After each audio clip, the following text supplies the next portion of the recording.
اعوذ باللہ من الشیطان الرجیم بسم اللہ الرحمن الرحیم السلام علیکم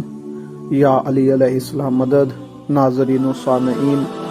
امام زمانہ علیہ السلام کی معرفت کے حوالے سے آپ تمام مومنین اور مومنات کی خدمت میں ایک حدیث پیش کرنے لگا ہوں۔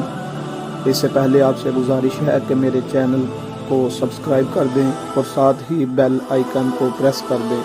تاکہ آنے والی ہر ویڈیو آپ سب سے پہلے دیکھ سکیں۔ چھٹے لال ولایت حضرت امام جعفر صادق علیہ السلام نے فرمایا، جب ہمارے قائم قیام کریں گے تو انہیں لوگوں کی جہالت کا سامنا اس سے سخت کرنا پڑے گا جیسے رسول خدا صلی اللہ علیہ وآلہ وسلم کو سامنا کرنا پڑا تھا۔ تو صحابہ نے عرض کی، وہ کس طرح؟ فرمایا، وہ ایسے کہ جب رسول خدا صلی اللہ علیہ وآلہ وسلم